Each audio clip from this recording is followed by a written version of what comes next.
Monsieur le Président de l'exécutif corse. Bon, je ne vais pas redire tout ce qui a été dit par les précédents collègues, évidemment.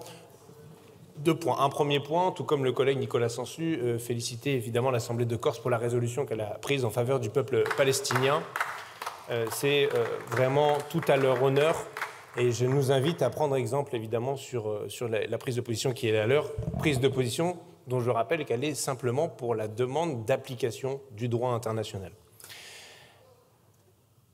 Sur le sujet qui nous occupe ici, je vais essayer de le présenter un peu différemment, histoire de ne pas être redondant avec les collègues, mais à partir du moment où vous m'expliquez que vous voulez retirer au MEDEF le fait de gérer les ports et les aéroports pour les donner à une quasi-régie publique, bon, ça peut être que bien vu par l'insoumis que je suis.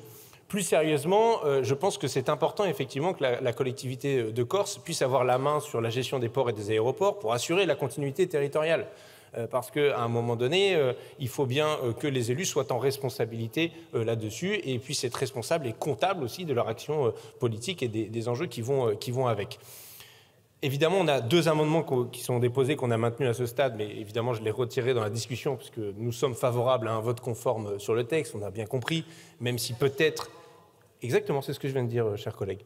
Et c'est important Bon, même sur cette procédure, en vrai, il faudrait peut-être songer à ne pas commencer par le Sénat pour éviter de se retrouver dans cette situation. Je dis ça pour plus tard, histoire qu'on puisse avoir vraiment les débats au fond, puisque le fait que les représentants du personnel n'aient que voix consultative et pas délibérative, ça peut être un sujet, si on veut vraiment que ce soit un outil pour la Corse en général, et pas seulement à la main des élus corses qui ont leur légitimité aussi, mais les personnels ont aussi la leur, évidemment. Et puis sur l'établissement public administratif.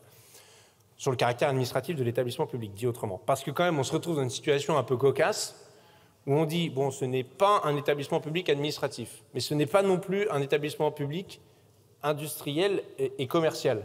C'est un établissement public de commerce et d'industrie, en reprenant les mêmes termes que la Chambre de commerce et d'industrie, mais du coup, même le sigle, ça finit par faire EPCI, ce qui est encore une autre forme juridique qui existe. Les EPCI existent dans notre pays.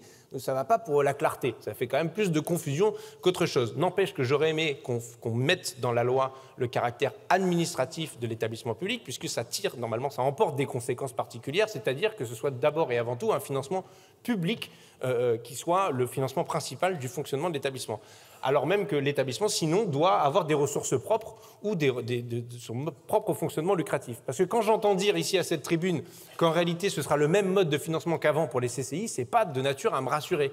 Quand je vois qu'une des premières manifestations que j'ai faites en tant que député en 2017 en étant élu, c'était avec la Chambre de commerce et d'industrie de Lille. Oui, c'était pas évident de manifester aux côtés du MEDEF pour commencer le mandat, mais enfin, ça s'est passé comme ça, notamment sur les moyens attribués aux chambres de commerce et d'industrie qui ont été en diminution constante et qui ont fait qu'ils ont dû mettre en place des activités eux-mêmes lucratives pour remplir les caisses, pour faire leur mission de service public. Et ça, c'est pas acceptable. Donc, je dois dire ici à cet instant que nous serons vigilants quant au montant des subventions publiques qui seront attribuées à ce futur établissement public en Corse et plus généralement aux missions qui sont celles des CCI, qui sont des missions utiles et d'intérêt général, évidemment, et c'est pour ça que j'avais été présent à cette manifestation. Voilà, je m'en tiendrai là, on va revenir ensuite tout de suite sur les amendements, mais nous sommes favorables évidemment à la création de cet établissement public et je vous remercie de votre attention.